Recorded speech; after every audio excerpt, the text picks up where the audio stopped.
新宝，我们要去美国了。6月26日晚，搭载大熊猫云川新宝的车队驶离大熊猫保护研究中心养安基地。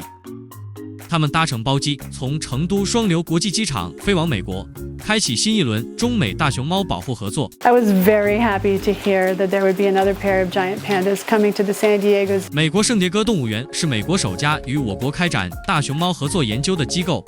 Well, the beauty of San Diego is incredible, and having giant pandas in San Diego, it's just sort of part of who we are. The community loves giant pandas, and our team of wildlife care specialists and wildlife health specialists and scientists, I think we've contributed to giant panda conservation in a really valuable way, and we want to just continue to make those contributions and to work in collaboration with our friends here in China.